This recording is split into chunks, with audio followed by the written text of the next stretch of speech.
नमस्कार, मुद्दा में आपका स्वागत है। मैं हूं रविंद्र चौहान। भारत चीन सेना के बीच तवांग में हाल के झड़प के बाद दोनों देशों की सेना वास्तविक नियंत्रण रेखा से दूर जरूर हटी है, लेकिन झड़प का वीडियो वायरल होने के बाद भारतीय सेना की मजबूत उपस्थिति ने विश्व का ध्यान आकर्षित किया है। सीमाई इलाकों में चीन सड़क, रेलवे और हवाई मार्ग के विस्तार और विकसित करने का काम बहुत पहले से ही कर रहा है। इसकी तुलना में भारत की रफ्तार धीमी रही है, लेकिन हाल के झड़प में भारतीय सैनिकों की पैनी निगरानी ये साफ संकेत है कि भारत सीमा सुरक्षित करने की तैयारी में जोर शोर से लगा हुआ है।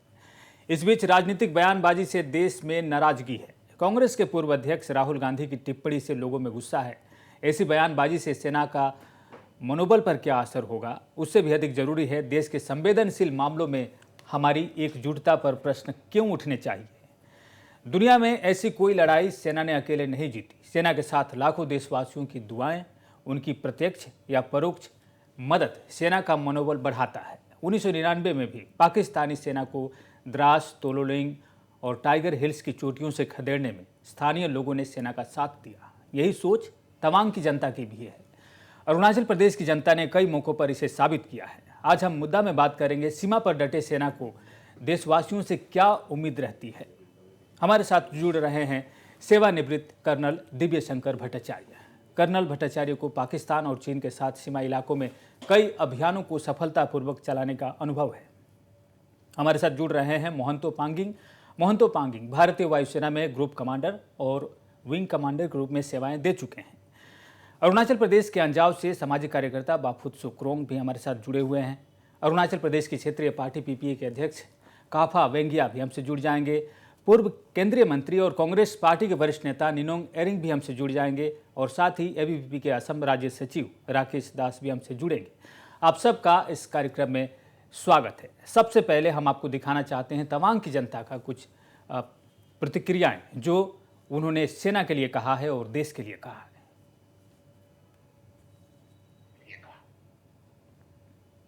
जो राहुल गांधी ने जो कहा था कि चाइनीज़ आर्मी ने इंडियन आर्मी को पीटा है, एक्चुअली वीडियो में तो मैंने देखा कि इंडियन आर्मी चाइनीज़ को पीट रहा था, लेकिन मुझे ये लगता है कि इंडियन आर्मी को कोई पीट नहीं सकता है, क्योंकि हम प्राउड फील करते हैं अपना इंडियन आर्मी को। चाइनीज़ से ज़्यादा इंडियन आर्मी प्राउड है, मतलब ज़्यादा पावरफुल है, इसलिए ये प्राउड फील करते हैं हम अपना इंडियन आर्मी से। वही है। राहुल गांधी ने जो भी बोला गलत बात बोला, इसका सही नहीं है, इलीगल है जो बोला, मुझे सही नहीं लगा अपना इंडियन आर्मी को लेकर। राहुल गांधी ने जैसे कि आज वो बयान दिया है, तो मेरा ख्याल से वो तो बिल्कुल गलत है, क्योंकि हम लोग सब मतलब जानते हैं कि अपना इंडियन आर्मी को लेकर हम लोग बहुत प्राउड है ना। तो कहाँ वो लोग ने पिटा है, वो वीडियो में हम लोग देख सकते हैं ना। उल्टा मतलब हम लोग को इंडियन आर्मी ने उनको भगा दिया है, मतलब साफ साफ देख सकते हैं। सो मतलब बिना देख के एकदम ब्लाइंडली कुछ नहीं बोलना चाहिए ना, पहले देख के मतलब अपना इंडियन आर्मी ने ही भगाया था, तो हम सब प्राउड फील करते हैं। ऐसे गलत बात नहीं बोलना चाहिए आर्मी के खिलाफ ना, इंडियन आर्मी के खिलाफ। मेरा तो बस यही कहना है। वो लोग बॉर्डर इतना ठंड में अपना ऐसे बॉर्डर को संभाल रहे, तो ऐसे गलत नहीं कहना चाहिए। वो जो राहुल गांधी ने बयान दिया है वो गलत दिया है। तो हम लोग तवांग वासी इंडियन आर्मी को बहुत प्राउड फील कर रहा है। और इंडियन आर्मी की वजह से आप लोग यहाँ पर, हाँ, इंडियन आर्मी का वजह से हम लोग यहाँ तवांग का वासी पूरा सेफ्टी है, इसलिए हम लोग इंडियन आर्मी को बहुत ही ज़्यादा प्राउड फील कर रहे हैं कि यहाँ बॉर्डर्स इतना सामने है, तवांग से इतना ज़्यादा दूर है नहीं, फिर भी उसका वजह से हम लोग का तवांग का आदमी लोग सब सेफ्टी है। तो सेना का मनोबल बढ़ाने के लिए देशवासी को आगे आना चाहिए। आखिर सेना जो लड़ती है, सीमा की सुरक्षा करती है, वो देशवासियों के लिए करती है और इसमें हम सब की एक भूमिका है। कर्नल दिव्य शंकर भट्टाचार्य, आपसे जानना चाहते हैं, सीमा पर जो हमारे हीरो हैं, जो सेना है, वो देशवासी से क्या चाहते हैं जब वो लड़ाई लड़ते हैं सीमा पर? जब हमारे सेना सीमा पे है, देशवासी से बस दो ही चीज चाहिए, हमारे सरकार और जनता से। सेना ये चाहते हैं कि उन्हें उत्साहित करें, उन्हें प्रोत्साहित करें और हर देश के हर नागरिक साथ दे, क्योंकि ये याद रखिए कि अगर हम साथ हो तो कोई हमें हरा नहीं सकते। और इसलिए अगर साथ रहेंगे तो हमारे विजय निश्चित है।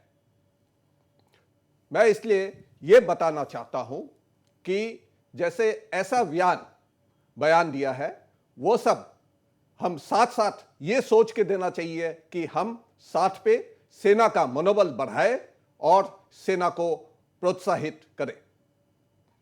जी, मोहंतो पांगिंग हमारे साथ जुड़े हुए हैं। काफ़ी दिनों से इनकी सेवाएं भारतीय वायुसेना में रही है और इन्होंने जो उच्च पोजीशन है वो ले रखा था और इनका दायरा भी काफ़ी था। अब इन्होंने प्रशिक्षण में भी काम किया है, जो नए सैनिक हैं वायुसेना के उनको प्रशिक्षित भी किया है। मोहंतो पांगिंग एक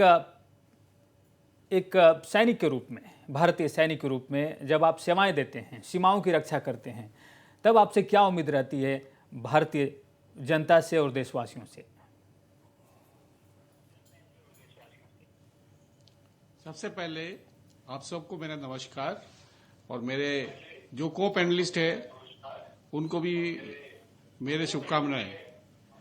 जो अभी हाल ही में जो हुआ यांगसे सेक्टर में, जो चाइनीज फौज जो घुसने की कोशिश किया भारत के अंदर, तो और उनको बुरी तरह से भगा दिया गया।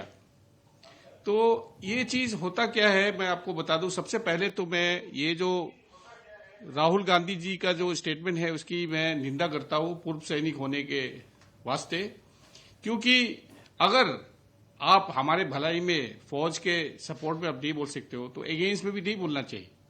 ऐसा चीज कुछ नहीं बोलना चाहिए जो हमारे मनोबल को और नीचे कर दे और हमारी हिम्मत को और हरा दे।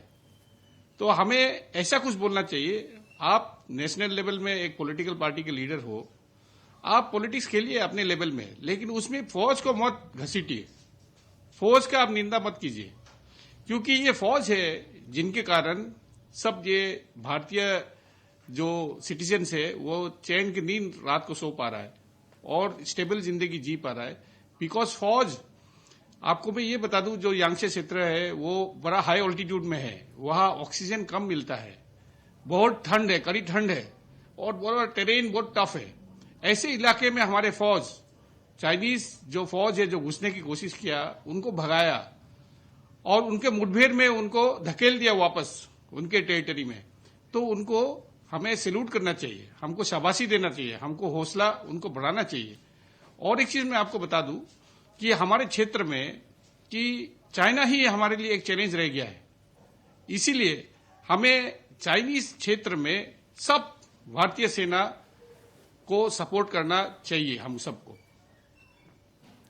जी, काफा बेंगिया हमारे साथ जुड़े हुए हैं, वो भी एक रीजनल पार्टी के अध्यक्ष हैं। काफा बेंगिया, एक रीजनल पार्टी के अध्यक्ष के रूप में भी और एक राजनीतिक सोच के रूप में भी, आप एक नेता के रूप में क्या कहना चाहेंगे जो इस तरह के बयान आते हैं केंद्रीय नेतृत्व से, जो पार्टियां हैं, राष्ट्रीय पार्टियां हैं, उनके नेतृत्व से इस तरह के बयान आते हैं और जब सेना सीमा पर होती है?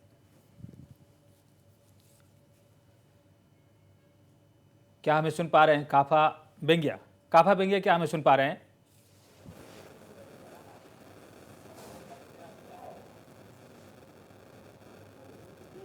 नहीं आ रहा है जी जी। बाफुत्सो क्रोंग सामाजिक कार्यकर्ता हैं अंजाव में और ये हमसे शुरू से ही जुड़े हुए हैं। बाफुत्सो क्रोंग, सेना के बारे में कुछ भी बोल देना, क्या आपको जायज़ लगता है कि इतनी आज़ादी कैसे होती है लोकतांत्रिक देश में जब सेना सीमा पर है और सेना का मनोबल उसे टूटता है? तो हम इस तरह के बयानबाजी अक्सर क्यों देखते हैं राजनेताओं में? आप इसे किस तरह से देखते हैं? हाँ, स्पेशली जो नेशनल लीडर्स होता है तो उन लोग को ऐसा बयानबाजी से बचना चाहिए, क्योंकि ये कोई पॉलिटिक्स नहीं है, ये एक देश का इशू है। तो उसमें अगर ऐसे वोट्स हम लोग बोलेगा या तो कोई भी बोलेगा, पॉलिटिकल लीडर्स को बोलेगा, तो डेफिनेटली उसका जो मनोबल होता है सेना का तो वो गिरेगा। तो ये कोई पॉलिटिक्स में नहीं है। जो भी पॉलिटिकल पार्टी हो, सेना का अगेंस्ट में कुछ ऐसा डिस्करेजमेंट कुछ ऐसे नहीं होना चाहिए, क्योंकि ये हमें सही नहीं लगता। जी जो स्थानीय जनता है, अरुणाचल प्रदेश की जनता है, दिव्य शंकर भट्टाचार्य के पास फिर हम लौटते हैं। जिस तरह से उन्होंने अपनी बातों को रखा है, वो किस तरह से सेना के साथ हैं, और एक तरह से कहा जाए तो पूर्वी भारत का प्रहरी अरुणाचल प्रदेश है। अगर वहाँ की जनता इतनी सतर्क है और संयम बरत रही है, संवेदनशीलता को ध्यान में रखते हुए, आप इस पर क्या कहेंगे? जो देशभक्ति का जो जज्बा है पूर्वी ओर से इस तरह से पहली बार हमें देखने को मिल रहा है, देश के पूर्वी छोर से, जब ऐसी ऐसी बातें आ रही है वहाँ के स्थानीय लोगों से, जब से ये वाकया सामने आया है। बिल्कुल। मैं अरुणाचल के काफ़ी इलाके में काफ़ी सालों रहा हूँ और मैं ये दृढ़ता से बोल सकता हूँ कि अरुणाचल के लोग देशभक्ति में सबसे ऊपर है। और इसलिए मैं ये बोल रहा हूँ क्योंकि आप देखेंगे चीन के साथ जब कोई भी मुकाबला हो तो पहला लाइन ऑफ डिफेंस जो हम बोलते हैं तो अरुणाचल के लोग ही है। और अरुणाचल के लोग के मनोबल हमें सराहनीय है और हमें कोशिश करना है कि उनको उनका मनोबल और भी बढ़ाए। दूसरा चीज मैं ये देखता हूं, मैं क्योंकि काफी साल अरुणाचल में रहा हूं, अरुणाचल के लोग हर काम पे फौज के साथ हर काम पे रहते हैं। जैसे मैंने बॉर्डर रोड्स पे भी था तो उस टाइम पे भी बॉर्डर रोड्स कंस्ट्रक्शन में काफी मदद करते हैं। लोकल सपोर्ट के बिना कोई भी सेना आगे नहीं बढ़ सकता है, विजय प्राप्त नहीं कर सकता है। और मैं गलत नहीं होऊंगा अगर मैं यह बोलूं कि भारतीय सेना और अरुणाचल के लोग, खास तौर पे जो चीन के बॉर्डर के लोग एक साथ काम कर रहे हैं और हमारे अरुणाचल के लोग सेना के लिए सबसे बड़ा शक्ति है। जी, अब कांग्रेस के वरिष्ठ नेता पूर्व केंद्रीय मंत्री निनोंग एरिंग भी हमसे जुड़ चुके हैं। निनोंग एरिंग साहब, राहुल गांधी के बयान की तीखी आलोचना हो रही है। क्या आपको लगता है कि राहुल गांधी के बयान को कहीं तोड़ मड़ोड़ के पेश किया गया है, या आप सहमत नहीं हैं? क्या कहना चाहेंगे राहुल गांधी के बयान पर?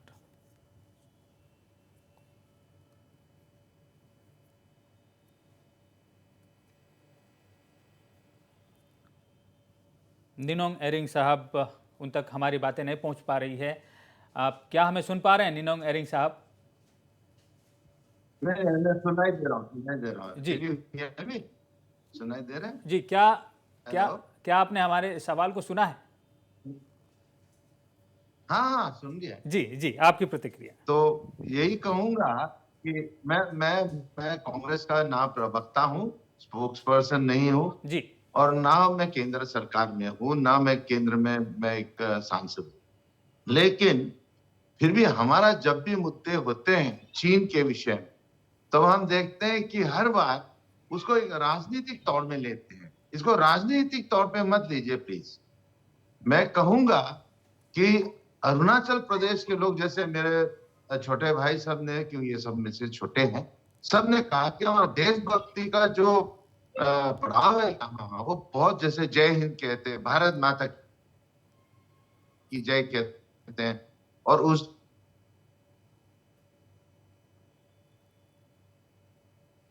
दिन आप सब सुनने होंगे कि किस प्रकार सेना के और चीन मुख्यमंत्री भी कभी वो सिलसिला नहीं है। ऑफिसर आज रात को जहाज अभी उड़ रहे हैं, हमारे सब लोगों को। लेकिन एक बात मैं जरूर कहूंगा कि हमारे बहुत सारे मुद्दे हैं, जैसे हमारा स्टेपल वीजा वाला आता है, फिर हमारा जो यहाँ के बहुत बड़ा एक डैम बनाना है जरा ब्रह्मपुत्र में, ऐसे तो आप जो जिंगजांग प्रोविंस में एक सुरंग बनाने जा रहे हैं, तो ये सब बात, इन पे हमको ज्यादा ध्यान देना। ये जो स्कर्मिसेस है, ये चाहे चगलाहम में हो, हमारा वो छोटा भाई वहाँ पांगेंग साहब बैठा हुआ है, चाहे चगलाहम हो, किबितेओ में हो, गेलिंग में हो, तावांग में हो, मेचुका में हो, ये अभी जो एसेशन जो चीन का एक मुद्दा लेके चल रहे हैं, उनका पता नहीं, उनका अंदरूनी कुछ गड़बड़ी होगा शायद अपना देश में, तो इसलिए उनका जो आर्थिक स्थिति बिगड़ा हुआ है, कोरोना का कंडीशन खराब है, लोग उन पे ऊपर गुस्सा है, तो वो डाइवर्ट करना चाहते हैं। तो वही कारण है कि ये सब टैक्टिक्स वो अपनाते हैं। वो बहुत इसको हम इसका खंडन करते हैं। ये घिनौनिया उनका वो एक मकसद लेके जा रहे हैं कि Arunachal Pradesh is part of south Tibet. ये सब चीज तो भूल जाना चाहिए। जब हमारा शिमला पैक्ट हुआ था, जब हमारा मैकमोहन लाइन खींचा गया था, जब पंचशील का एग्रीमेंट हुआ था, उसमें चीन भी शामिल था। तो इसलिए हम तो कहेंगे वी आर बोर्ड, जैसे हमारे मुख्यमंत्री कहते हैं we are bordering Tibet not China. तो मैं यही आप सबको भी कहूंगा, let us take it in a broader sense, let us not have enmity with China. चीन के लोगों को यही कहना है कि भाई हमारा आपका साथ दुश्मनी नहीं है। तो एक अच्छा एक पड़ोसी का जैसा आप व्यवहार करें। नहीं उनसे तो ईंट का जवाब हम पत्थर से जरूर देंगे। ईंट का जवाब पत्थर से नहीं, लोहा से हम। धन्यवाद। फिलहाल जो रवैया है केंद्र सरकार का, भारतीय सेना का, इससे आप संतुष्ट हैं? हाँ, कांग्रेस के होते हुए भी अभी हम जो हम अपना इलाके में हम घूमते हैं, चाहे तवांग हो, चुका में हो, मैं क्यों इन इलाके खास इलाकों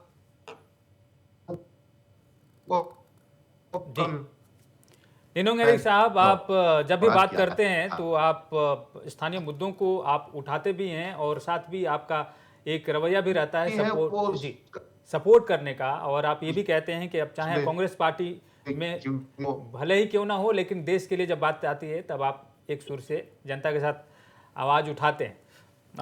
नहीं आता है, देश सबसे पहला। जी, देश सबसे पहले है।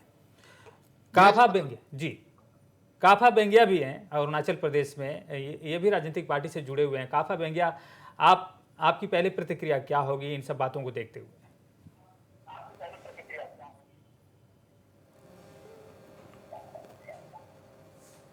हेलो जी, क्या सुन पा रहे हैं बेंगिया साहब? क्या सुन पा रहे हैं?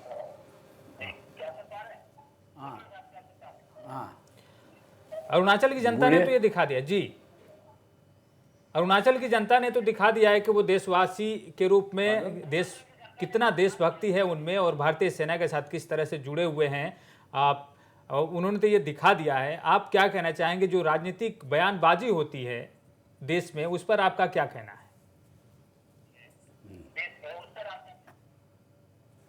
अरुणाचल में जो तवांग में 9 तारीख में जो चाइनीज़ आर्मी हम लोग का इंडियन आर्मी को जो हमला किया है और कोशिश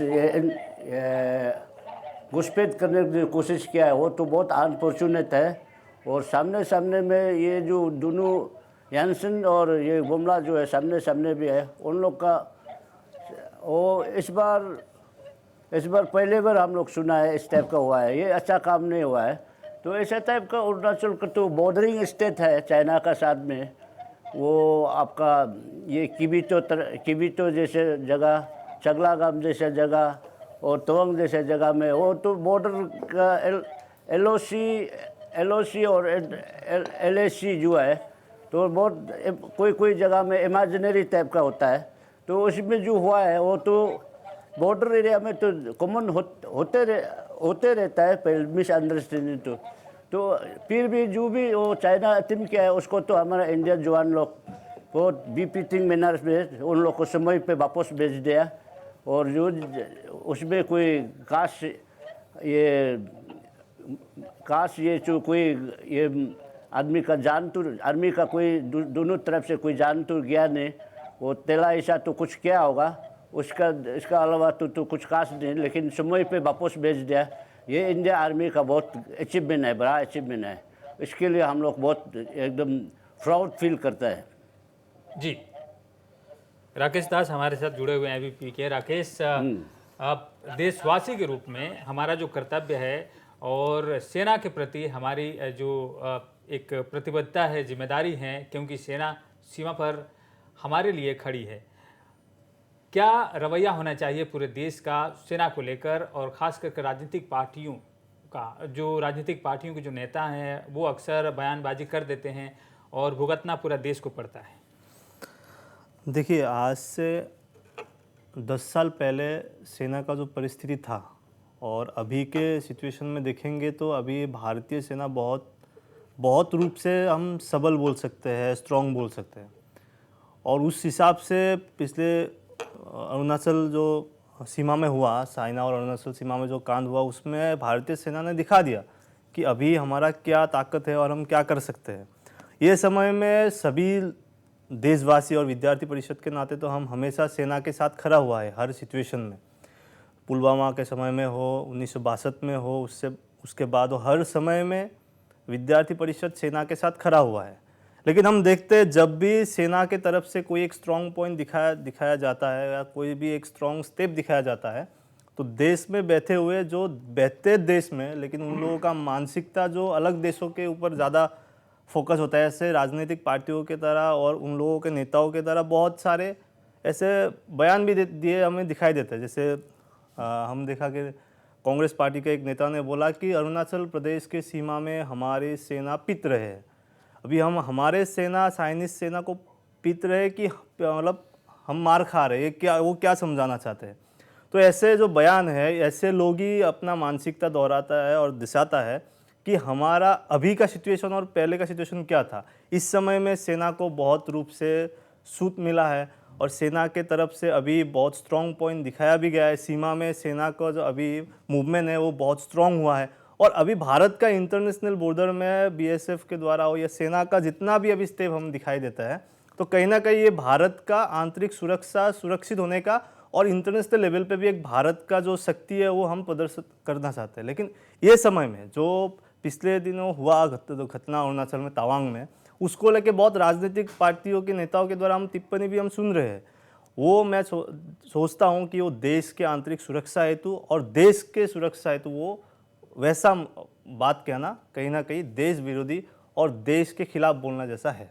ठीक है, हम अरुणाचल प्रदेश की जो सीमा पर भारत चीन के बीच में जो फेसअप हुआ और सेना के बीच में जो झड़प हुई, उसको लेकर ये बात कर रहे हैं कि हमारा देश कितना एकजुट है। साथ ही हमारे साथ ऐसे पैनलिस्ट जुड़े हुए हैं जिनका अनुभव जम्मू कश्मीर से लेकर और पूर्वी भारत तक है। तो इस मौके का फ़ायदा उठाते हुए इनसे कुछ और भी बातें हमसे जानना है। हमारे साथ मोहंतो पैंगिंग हैं।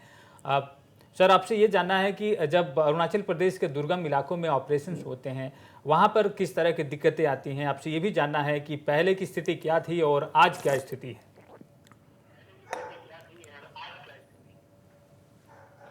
बहुत ही ये महत्वपूर्ण सवाल है। जो अभी हमारे इंडिया को देखा जाए तो इंडिया के लिए अभी सबसे बड़ा चैलेंज चाइना है। तो मैं फौज में इतने देर रह के ये बता सकता हूँ कि पाकिस्तान हमारे लिए मेजर चैलेंज नहीं है, चाइना अभी हमारे लिए मेजर चैलेंज है। और आपने अगर 1962 का वार को स्टडी किया होगा तो आपको एहसास होगा कि 62 वार में इंडियन एयरफोर्स यूज नहीं हुआ था। और अभी आप यूक्रेन में देख रहे हो क्या हो रहा है और बाकी जगह युद्ध में क्या हो रहा है। अभी हमारे भारतीय वायुसेना जो है बहुत ही पोटेंट फोर्स है और वर्ल्ड के टॉप 5 एयरफोर्सेस में से है, मॉडर्न है और बहुत ही शक्तिशाली है और बहुत ही प्रोफेशनल है। तो अभी के सीन में अभी आपने यांगसे के जो हादसा हुआ उसमें भी आपको पता होगा कि इंडियन एयरफोर्स एक्टिवेट हो गया था और कई सॉर्टीज उन्होंने उड़े कि दुश्मन के जो हवाई जहाज हमारी तरफ आने की कोशिश कर रहे हैं उनको भगाने के लिए। तो अभी इंडिया जो है वो 1962 का इंडिया नहीं है, अभी ये 2022 है और इंडिया एक अपराइजिंग इकोनॉमिक पावर है, एक वर्ल्ड ग्लोबल पावर है, एक रीजनल पावर है और उनका फौज टोटली प्रोफेशनल फौज है, नॉन पॉलिटिकल फौज है, प्रोफेशनली ट्रेन्ड है और वो हमारे देश को आखिरी बूंद तक वो डिफेंड करने के लिए सक्षम है। और मैं ये आपके माध्यम से और एक चीज बोलना चाहता हूं, जो चैलेंजेस है अरुणाचल के जो हिमालय से, तो उसमें टेरेन काफी हाई है, ऑल्टीट्यूड्स हाई है जिसमें ऑक्सीजन कम है, ऑक्सीजन की कमी होता है, ठंड पड़ती है, पहाड़ियां है, बड़े घने जंगल है। तो इसीलिए आपके माध्यम से मैं ये बोलना चाहता हूं कि अभी अरुणाचल स्काउट से 2 बटालियन है, तो अभी एक टाइम हो गया है कि हमें अरुणाचल रेजिमेंट खोलना जरूरी हो गया है, क्योंकि लोकल सी बेस्ट लड़ाई कर सकते हैं इस इलाके में, उनका एक्लेमेटाइज करना आसान हो जाता है, वो टेरेन को अच्छी तरह जानते हैं, जंगलों में जीना सीखते हैं, जानते हैं कैसे जिएंगे जानते हैं और अगर हमको ऐसा ना होना चाहिए, नहीं होना चाहिए, लेकिन अगर हमारे चाइना से युद्ध हो तो हमसे अच्छा और कौन लड़ सकता है। तो भारतीय सेना तो वन ऑफ द बेस्ट आर्मीज है, कोई डाउट ही नहीं है, लेकिन अभी टाइम हो गया कि हमको एक अरुणाचल रेजिमेंट बनाना चाहिए। और अरुणाचल रेजिमेंट जैसे नॉर्थ ईस्ट में 2 ही रेजिमेंट है, जैसे नागा रेजिमेंट हो गया और एक असम रेजिमेंट हो गया। अभी एक समय आ गया है, क्योंकि मेजर चैलेंज चाइना है, अभी हमको अरुणाचल रेजिमेंट बनाना चाहिए। मैं आपके माध्यम से ये मैं गवर्नमेंट को आग्रह कर रहा हूँ। जी, तो काफ़ी महत्वपूर्ण आपने बात कही है और इस पर निनोंग एरिंग की प्रतिक्रिया के लिए हम जाएंगे, लेकिन फिलहाल वक्त एक छोटे से ब्रेक का, और ब्रेक के बाद इसी पर बात करेंगे।